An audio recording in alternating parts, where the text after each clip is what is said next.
আসসালামু আলাইকুম এভরিওয়ান। তো নেক্সট টাইম আমি একটা ভিডিও দিয়েছিলাম যেটা ছিল হচ্ছে নগদে রিচার্জ, নগদ দিয়ে স্কিটো সিমে রিচার্জ। তো স্কিটো সিমে রিচার্জ এর আগে অনেকেই কমেন্ট করছেন আমার ভিডিওতে যে ভাই টাকা কেটে নেয়, রিচার্জ হয় না, এই টাইপের কমেন্টগুলো আমি দেখাচ্ছি। তো ভাই নতুন ভিডিও চলে আসছে, সমস্যা নেই। শুধু আমরা এবার স্কিটো অ্যাপ দিয়ে না, এবার আমরা নগদ অ্যাপ দিয়ে রিচার্জ করব, কোনো প্রবলেম সমস্যা নেই। তার জন্য আমরা চলে যাবো নগদ অ্যাপে। প্রথমে চলে আসি, প্রথম থেকে দেখাই আপনাদের। নগদ অ্যাপে এই দেখেন আমার কিন্তু ব্যালেন্স দেখতে পাচ্ছেন, এই যে আমার ব্যালেন্স। তো চলে যাবো মোবাইল রিচার্জ অপশনে। মোবাইল রিচার্জ থেকে আমরা আমাদের নাম্বারটা সিম্পলি টাইপ করবো 01।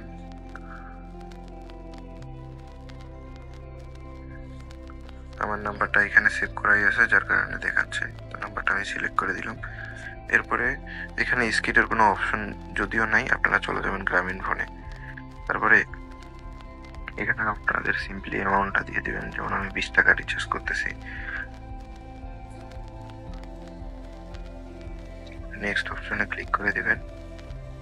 তারপরে এইখানে হচ্ছে মেন কাহিনীটা, এইখানে দেখতে পাবেন এই যে এই জায়গায় অপশনটা, এখানে একটা ক্লিক করে দেবেন। এইখানে আপনারা দেখতে পাবেন এই যে স্কিটো অপশন, এখানে স্কিটো অপশনে ক্লিক করে দেবেন। এই দেখেন স্কিটো কিন্তু সিলেক্ট হয়ে গেছে। এখন সিম্পলি আপনার পিন দিবেন, পিন দিয়ে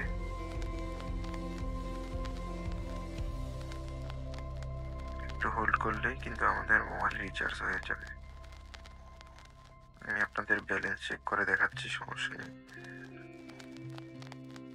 এর আগে অনেকেই বলছেন যে ভাই আমার ব্যালেন্স কাটে নেই কিন্তু রিচার্জ হয় না। আচ্ছা, এরর দেখাচ্ছে, আবার ট্রাই করি। 20 টাকা মনে হয় রিচার্জ হয় না। আচ্ছা, আমরা 30 টাকা দিয়ে দেখি। প্রিপেড থেকে স্কিটা সিলেক্ট করে দেব।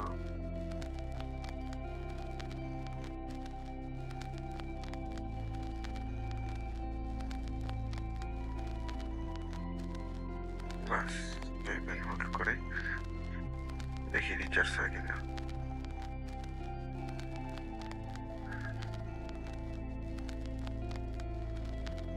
দেখেন আমাদের কিন্তু রিচার্জ হয়ে গেছে। গ্রামীণ ফোন সম্ভবত স্কিটো সিমে 20 টাকা রিচার্জ হয় না, 30 টাকা উপরে রিচার্জ করা লাগে। যাই হোক, আমি আপনাদের ব্যালেন্সটা চেক করে দেখাই আমার স্কিটো অ্যাপে। সিমটা আমার এখানে লাগানো নাই, যার কারণে আমি দেখা যাচ্ছি না। দেখেন আমি কিন্তু রিফ্রেশ দিব, রিফ্রেশ দিলে কিন্তু দেখেন আমার কিন্তু ব্যালেন্স চলে এসছে 50 টাকা। এর আগে 20 টাকা ছিল, এখন 30 টাকা। তো ভিডিওটা দেখার জন্য ধন্যবাদ সবাইকে।